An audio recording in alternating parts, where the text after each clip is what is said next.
Welcome back to Ace Attorney Anime Review, episode number 6.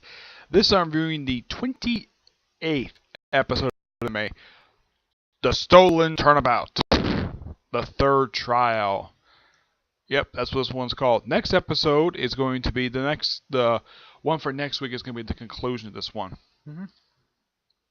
Mostly there's no trial for this one. This is all investigating stuff. It's kind of like something this could have been for the opening episode, but felt a little bit rushed. Okay, so for this episode, it did explain the whole thing with the paint. Now, in the previous couple episodes back when we had the whole thief going on, there was paint on the wall. That was explained in this episode. That was done by Miss Anders, the woman who was the manager of the place. She accidentally broke the urn and basically fixed it, and put back basically what the urn's supposed to look like. It says I am, it's Ami. Yeah, so that kind of explains that. And it turns out they reveal a little bit of the guy's backstory, the victim, that he apparently is a very shadowy man who's very sleazy.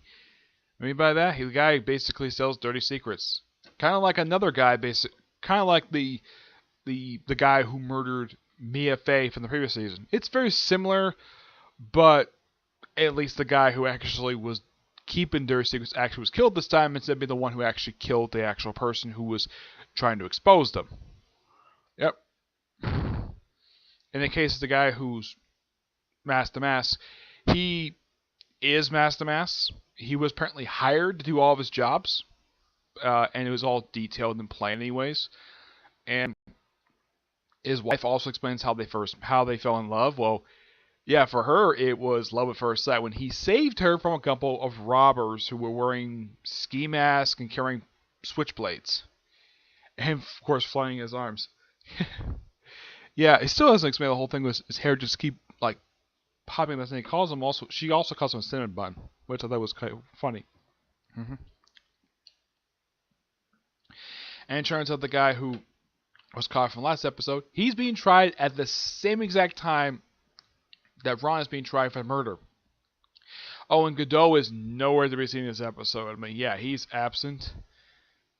Yeah, I hope...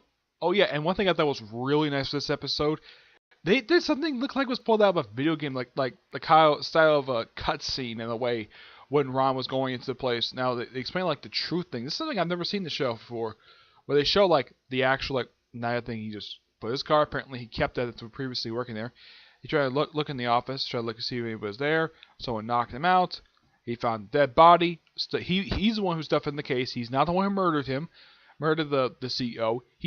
All he did was simply move his body into the safe for appearances wise. Okay, fine, whatever. Yeah.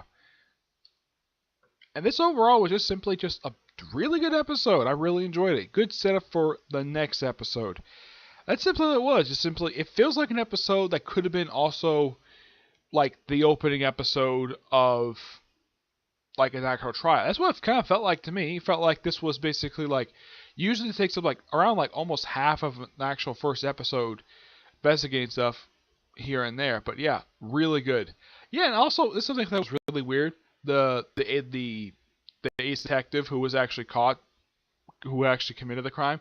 Yeah, the judge who's trying him is simply put a carbon copy of the judge that frequency in Phoenix Wright's cases, except he's got a yellow beard instead of a white beard.